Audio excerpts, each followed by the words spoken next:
All right, coming in at number 7 on our 2023 organizational value rankings, down 2 spots, just like Drake Batherson, but coming in at number 7, it's Josh Norris.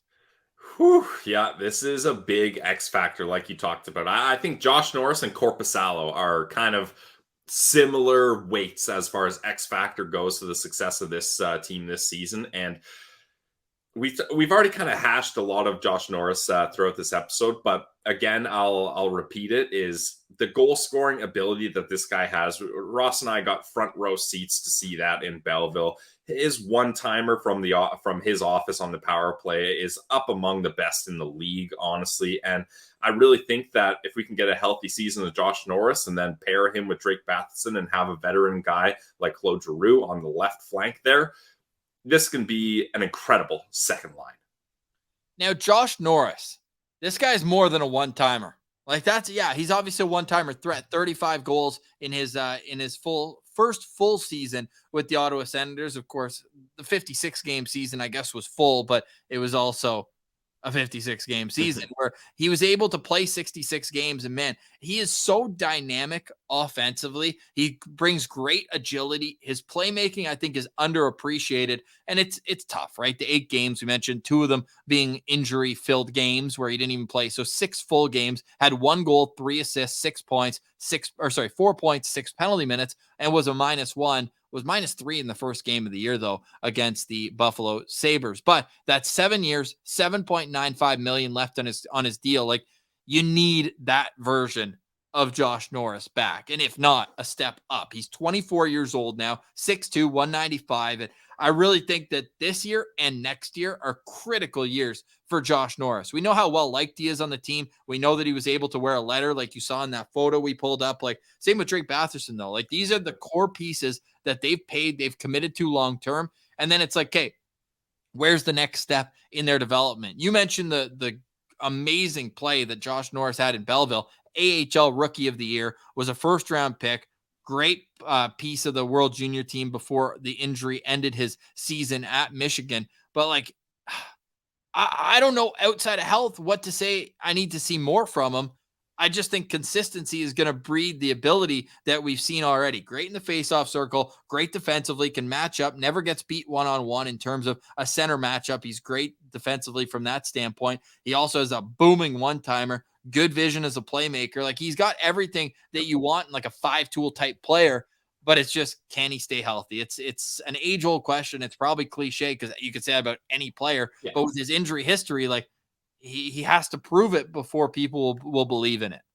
Yeah, definitely. And the thing, like, I love this line, and maybe people are sick of hearing me say it, but there's just something about a guy that can just skate the puck into the offensive zone, be at the hash marks, and just rip a wrist or top cheese on the goalie, and you got a goal like that. And Josh Norris is one of those guys where he can make something out of nothing. Like, it's literally like guys are changing behind him. It's like him up against the 2 defensemen. He's like, I'm not going to try to drive inside. I'm not going to deke through a guy. I'm just going to find a lane and rip it and beat the goalie clean. And he has a shot that can do that. There's so much value there, in my opinion. And speaking of value, like, the Ottawa Senators essentially gave Josh Norris this contract under the assumption that he would or could be their number 1 center, because they gave him this deal when Timmy was still playing on the wing, right?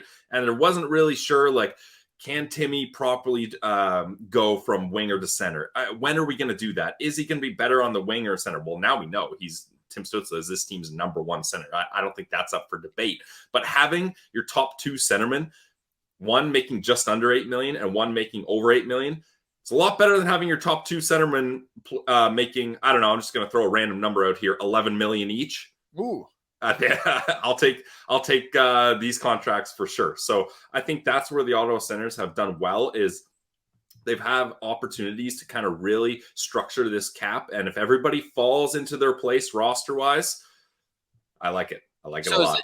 This is a situation, I know that you've mentioned Claude Giroux being the guy who you'd move over and play with Josh Norris at left wing. I mean, Batherson also offered, but you want that to be a line starting training camp with Norris, Giroux, Batherson. Yep, that's your second line, in my opinion.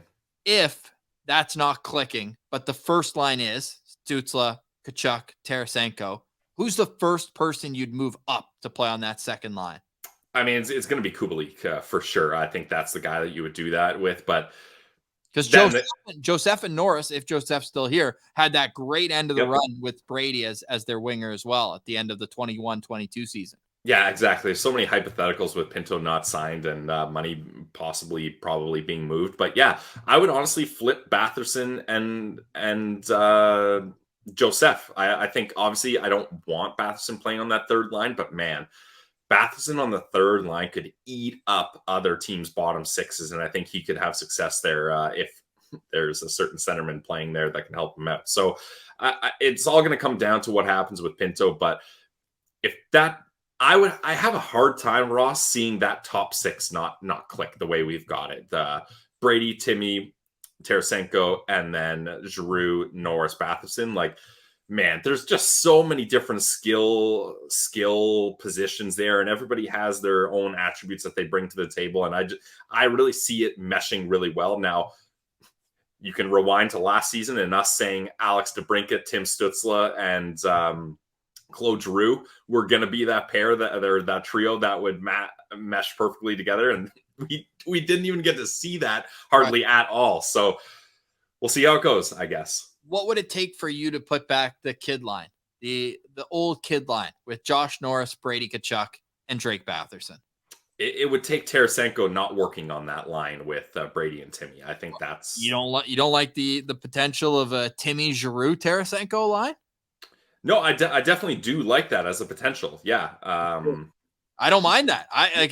If it. Yeah, I don't mind that, honestly. Yeah, because it's tried and tested that Norris and Brady were attached at the hip for so long, and Drake was awesome on that line, and Drake was playing defensively on that line. Now, if Drake can't step up defensively, we know that's probably not going to be the shining light of Brady Tkachuk's game defensively. So you want to have a bit of protection there. No, not that Tarasenko's known as a defensive stalwart himself, but I do think that they're just so elite offensively. You just kind of You know what? Actually, Ross, I'll be honest, I hadn't even really thought of that because all my line projections had been with Giroux not playing on the left wing. So I hadn't fully thought of that. And you know what? That's a great plan B, and I'm down for that.